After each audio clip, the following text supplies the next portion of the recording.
রথযাত্রা বন্ধুরা, তো দেখতেই পাচ্ছ আজকে রথ। তো ওই রথের মেলার ছোট্ট একটা ব্লগ নিয়ে চলে এসেছি। আজকে আমাদের রথের জন্য একটা মেলা বসেছে আমাদের জগন্নাথ মন্দিরের সামনে। আমাদের বাড়ির সামনে একটা জগন্নাথ মন্দির আছে, তো সেখানেই রথ উৎসবের সময় রথের মেলা বসেছে।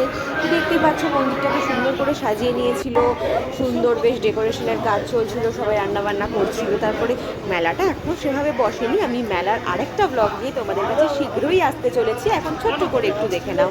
মন্দিরটা বেশ ভালো করে সাজিয়েছে, সুন্দর করে তৈরি করে নিয়েছে। দেখতে পাচ্ছ এত বড় একটা রথে করে জগন্নাথ যাবে। এবার দেখো মেলাটার প্রস্তুতি চলছে, আমি সেটাই একটু ভিডিও করে তোমাদের সাথে শেয়ার করে নিচ্ছি। দেখে নাও কতগুলো দোকান বসতে চলেছে, এখনো সবটা ঠিকভাবে ওপেন হয়নি, আস্তে আস্তে হবে।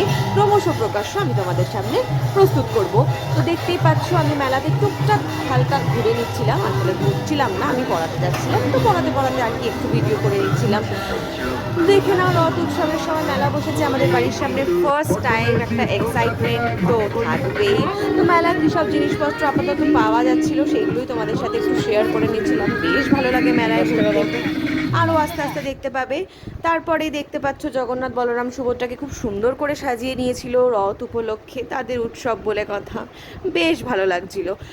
তারপরে আমি পড়াতে গিয়ে আমার একটা স্টুডেন্টের ভাইয়ের সঙ্গে একটু খেলা করছিলাম। দেখে নাও ভীষণ দুষ্টু ও, বাট খুব কিউট, আমার ভীষণ ভালো লাগে।